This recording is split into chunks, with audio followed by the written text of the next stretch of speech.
All right, happy big piece of chicken day to all the dads out here, whether you're an active dad or a sperm donor. Without you, there's no life. So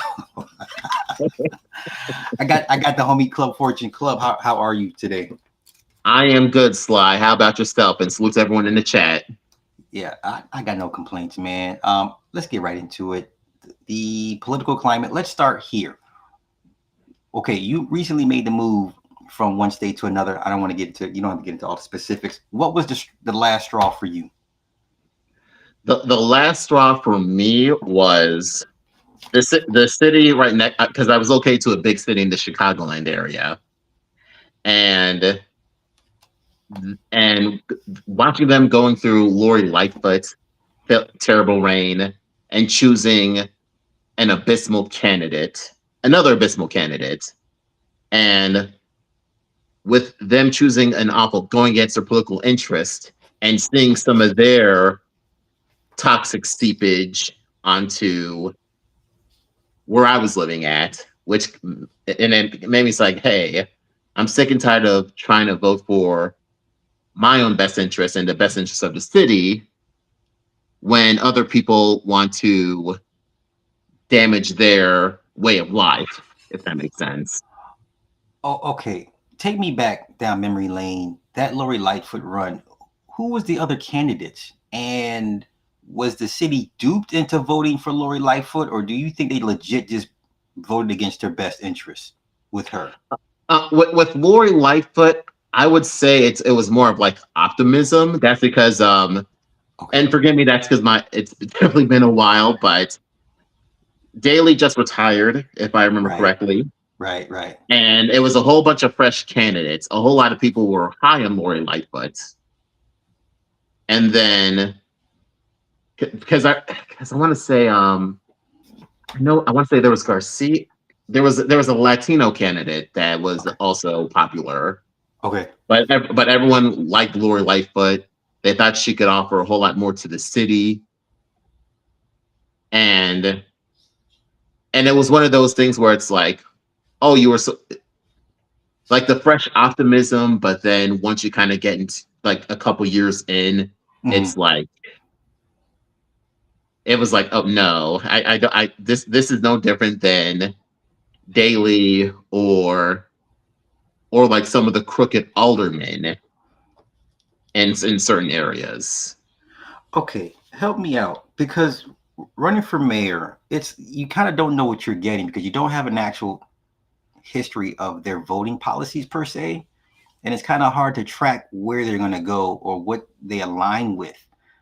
Did you feel that that's the case with Lori Lightfoot? Like she was, like you said, she was a fresh candidate, and nobody really had an inside track to how she would lean towards and how she would run it in administration. Is that fair to say? That is very fair. That's because I can even go back to my last year of Evanston, trying Okay. to find a whole lot of groundwork and depth, actual depth on your candidates is a pain Okay. because I remember going through Evanston, like seeing like their mayoral candidates or even the water department, which you get to vote for there too, or even and also even some of the alternative party candidates, their platforms were even hard to find. Okay. So, so is it safe to say like if you're a dark horse, I think running for mayor is probably your best way to get in per se. If people, it's hard to vet you. Like if you really want to get your feet into politics, I'm guessing running for mayor would be the best way because nobody has a rap sheet on you per se as far as what you are or what you align yourself with. Is that fair to say?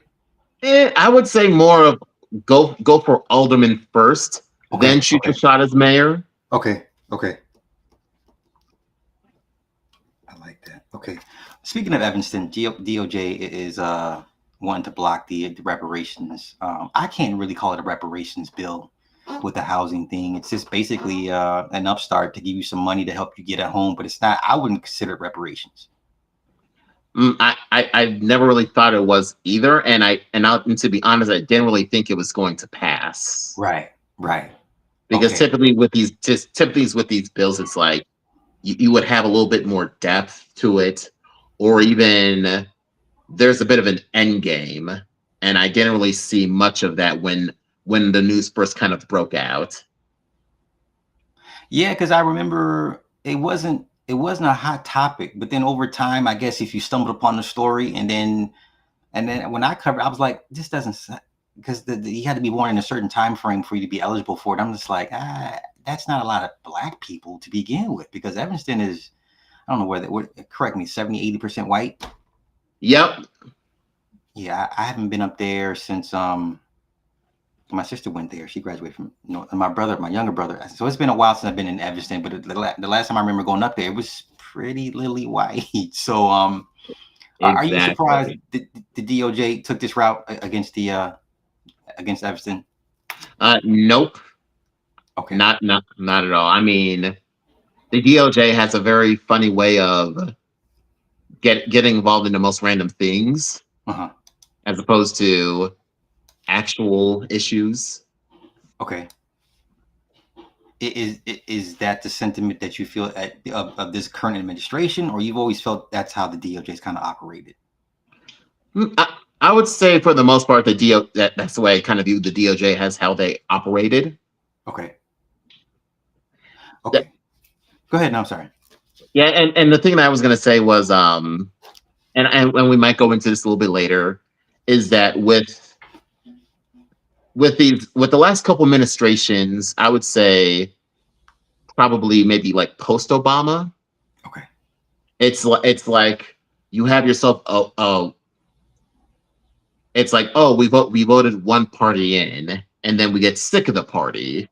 Then we want the other party, and then and that's what I think is going to happen with this pretty much this Trump reign. It's like, oh, we're so sick of Trump, and everyone we're going to go to potentially the Democrats, Right. and it's going to be a never-ending cycle. Yeah, it just feels like it's just overcompensating for when the pendulum goes too far to the left or to the right. It feels like everything Obama, if you feel he got stuff accomplished, is being undone, or the legacy that he left behind is somewhat trying to be, just trying to undo it. And now we're on the opposite side of the pendulum per se. Real quick, I want to get your take. Indiana, Illinois, they're neighboring states. Sometimes you can't tell the difference when you cross the border, depending on what hood you go to. How vastly different are their politics? I would say it's fairly different. It's like they have a very conservative tilt. That's just like the area that I'm in. It's primarily conservative, and yes, you have certain hoods, but it's mostly conservative. And then you have like some of the small rich areas, which primarily have like conservative candidates. Go ahead. So, do you consider Indiana a conservative state? I would say yes to an extent. That's because with like Northwest Indiana, a whole lot of people deem it as like Chicago light. Right. Even though they still have their Republican candidates, both the senators and both of our representatives in the area are primarily Republicans, even though with certain wards, they're like, you have Democrats. That's because my area, my state representative is a Black woman. So okay. All right, are you happy with her so far? So far, I haven't had any beef with her, but I do have beef with a certain group in Hobart. Okay. That's because I kind of know who you're talking about, but go ahead. Yeah, but that's because one of the biggest things in Hobart is the data centers. Okay. There's been a whole lot of contention, debates. It's like, oh, we don't want the data centers here. It's kind of, and I would say it didn't pick up for me until September, but around January, February, most of the board passed it with the mayor's cosign, and then they ended up accelerating the construction process because as we speak, they're literally creating the Amazon data center as we speak. So no city hall council meetings to at this point. I mean, it's pretty much a done deal. So the residents are pretty much stuck with it at this point. At the moment, yes, that's because they did have like the council meetings. Yeah. I know they had one in January, which got very contentious from what I've heard. Okay. But they still primarily passed it. I know the initial approval was unanimous. Oh, wow. But then there was a little bit of a small pushback with the construction, and it was like, and from reading it was like, yeah, this pushback is a little bit too late. Okay. Because they were going to lose 5. If I remember, it was a 5-3. They lost 5-3, and as far as like the approval. Okay. Huh. Well, do you think that's a lack of awareness with the late pushback? Because I don't think most people even understand what a data center is. And then, because you see signs all the time when they break ground, and you just see the sign and you see an empty plot, and you see the sign say built by this construction. And most people are like, what is that? They don't even think about to ask what is being built here. I would definitely say that. I would say with the greater Hobart area. And the other thing too is that I think certain people got enamored with like, hey, this is going to bring 400 jobs. Yeah. Okay. But the counter to that is energy cost. I heard that there are some farmers that were concerned about the energy center taking resources, and also NIPSCO and energy cost. That's because NIPSCO is probably one of the bigger ops, for lack of a better term, as far as the area with like energy cost. And I never thought I would say this on a live stream or to anyone, but for some reason I miss ComEd. Imagine that. Imagine that. I've never heard it. That's the first time I've ever heard anyone say miss ComEd. Yeah, I mean, with NIPSCO, I mean, never in my life have I seen a $300 bill for a 1-bedroom apartment. Yes, it's winter, but hey, $300, or even one of my friends literally had to pay $500. So it's like, geez, I know electric companies are a covert monopoly that nobody talks about, but yeah, it's some sinister work. The Bears moving to Arlington. I'm assuming it's pretty much a done deal. The NFL owners have to approve it, which I assume they would do it. How do you feel about that? Is that a smart move, good move, bad move? With the Bears moving to Hammond, it just feels like a really weird move. In a sense, I get it. That's because I don't think they're going to lose too many fans, because the Bears are still popular in the northwest side of Indiana. Mm-hmm. I would say probably all the way up to probably, I want to say, LaPorte County. Okay. That area. Okay. There's the area that, from what I've heard, they're going to move into in Hammond. It's a bit weird, but I can see how it would work out because it wouldn't be all that far from like the Dan Ryan. Okay. So there's that. The only problem that I have with like the whole stadium thing is just how messy and weird the process has been. Well, not only that, you still left the Chicago residents with a stadium they're still paying for, if I remember correctly, right? That thing's not paid off, right? Yeah, I want to say they're still paying off that, and as someone who's been to Soldier Field, it looked like crap from the outside. It's not as ugly on the inside, but no, I mean, I remember they did some upgrades to it. I mean, I ain't been to Soldier Field. I mean, listen,